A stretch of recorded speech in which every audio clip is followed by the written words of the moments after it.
93 FM. 93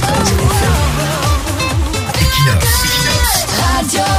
Bonjour, parlons ce matin du don et de la lutte asymétrique que les forces du changement devraient aussi expérimenter. Faire des dons comme le RDPC, est-ce vraiment la bonne approche? Nous répondons par la négative, non.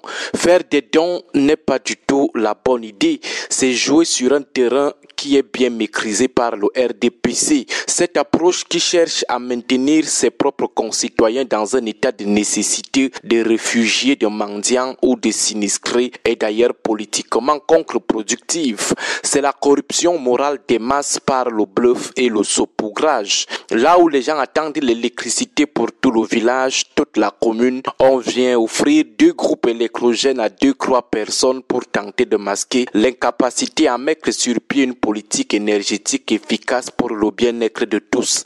Là où les gens attendent l'accès de tous au bien-être, on vient donner 10 sacs de riz à quelques 2-3 personnes. On offre 2 forages à tout un département. Pour quel rendement, pour quelle efficacité? Pour nous, les forces du changement devraient éviter ce mauvais exemple politique. Le RDPC peut jouer à ça parce qu'il a intérêt à bluffer les masses pour masquer sa défaite comme gérant de la cité. Il faut ça aux élites de ce parti pour faire croire au peuple qu'elles sont des gens bien, alors que ces dons, ce sont les 1 centième de l'argent qu'elles ont volé, l'argent qui était destiné à la création des conditions de vie plus vastes et bien bénéfiques au grand nombre. Elles viennent offrir un forage avec 1 centième de l'argent qui leur a été donné pour installer la SNEC dans toute la commune. Elles ont intérêt à le faire parce qu'elles recherchent le système de dépendance qui existe toujours entre celui qui donne et celui qui reçoit. Elles veulent installer un climat de redevabilité permanente où les masses penseront toujours qu'elles sont électoralement redevables vis-à-vis de leurs bienfaiteurs entre guillemets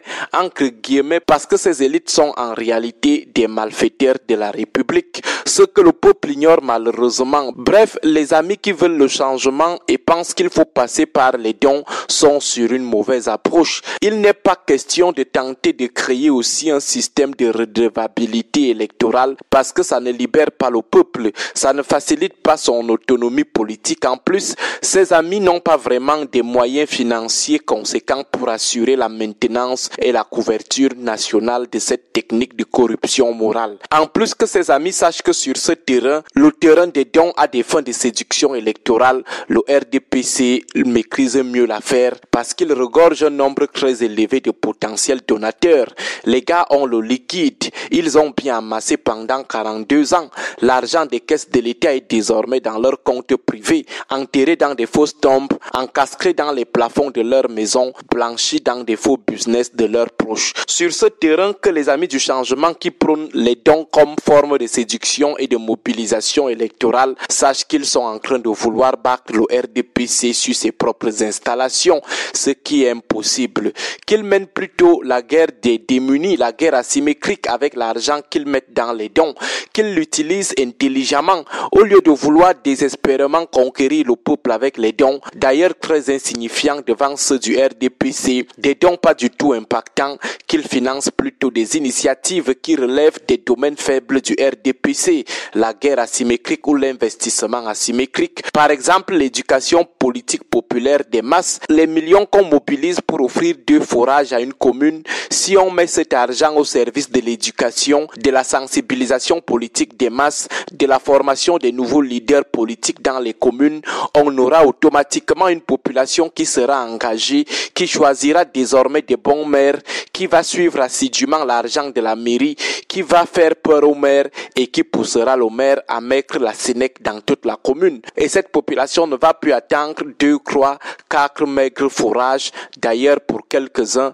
elle aura désormais une eau pour tous. Lorsqu'on parle de l'entrepreneuriat politique, de marché électoral, d'opérateurs politiques, c'est parce que la politique est aussi comme un investissement économique. On fait des bons investissements et on cherche des secteurs où on peut battre les concurrents. Les gens qui prônent le changement ne peuvent pas battre le RDPC dans le secteur des dons. Les dons, c'est un mauvais investissement. Cet argent, mettez-le plutôt dans des secteurs porteurs comme l'éducation, population, la sensibilisation politique, l'implantation territoriale de l'opposition dans les 360 communes, dans la formation des leaders politiques. Mettez cet argent dans ces secteurs porteurs qui aident les populations à être désengagées, qui vont désormais faire des bons choix des gouvernants et surveiller ces gouvernants qui n'auront pas d'autres alternatives que de bien gérer le pays. L'approche des dons est totalement insignifiante et politiquement improductive face à plusieurs secteurs politiques porteurs qui nécessitent plus de financement qui malheureusement ne viennent jamais. Ne jouez pas le faux jeu du RDPC. Ne vous laissez pas entraîner sur ce faux terrain que le RDPC maîtrise mieux. Investissez dans l'éveil politique des masses si vous manquez quoi faire avec l'argent que vous mettez dans les dons. Agréable journée à vous tous. 93